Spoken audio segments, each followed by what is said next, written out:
Oui, on rappelle surtout que le terroriste présumé était sous OQTF. Alger avait refusé à 10 reprises de le récupérer. Alors, question, la France doit-elle engager un rapport de force avec l'Algérie? Il en sera question demain devant un comité interministériel sur le contrôle de l'immigration. Bruno Retailleau, lui, aimerait bien saisir l'occasion pour lancer un front diplomatique contre Alger, alors que le Quai d'Orsay, lui, préfère jouer la diplomatie, Mayalène Trémollet.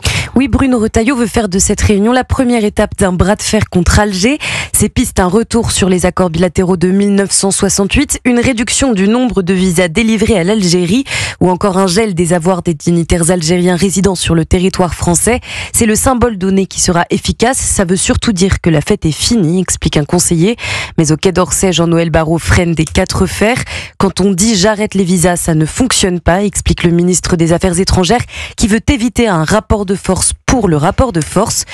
On veut arrêter les visas parce qu'il y a une demande d'accueillir moins. Si on continue à dire que ça ne sert à rien, rien ne bougera, répond l'entourage du ministre de l'Intérieur.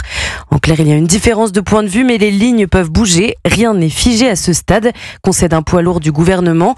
Cette réunion devrait donc surtout être le théâtre de la confrontation entre, d'une part, un ministre des Affaires étrangères qui souhaite traiter le plus largement possible des questions migratoires et d'autre part, un ministre de l'Intérieur lancé dans une bataille diplomatique contre Alger.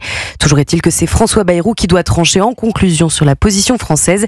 Le Premier ministre qui appelle pour l'instant à la fermeté, mais aussi à préparer une réponse à l'Algérie dans les semaines qui viennent. On suivra ça évidemment avec le service politique d'Europe 1 demain.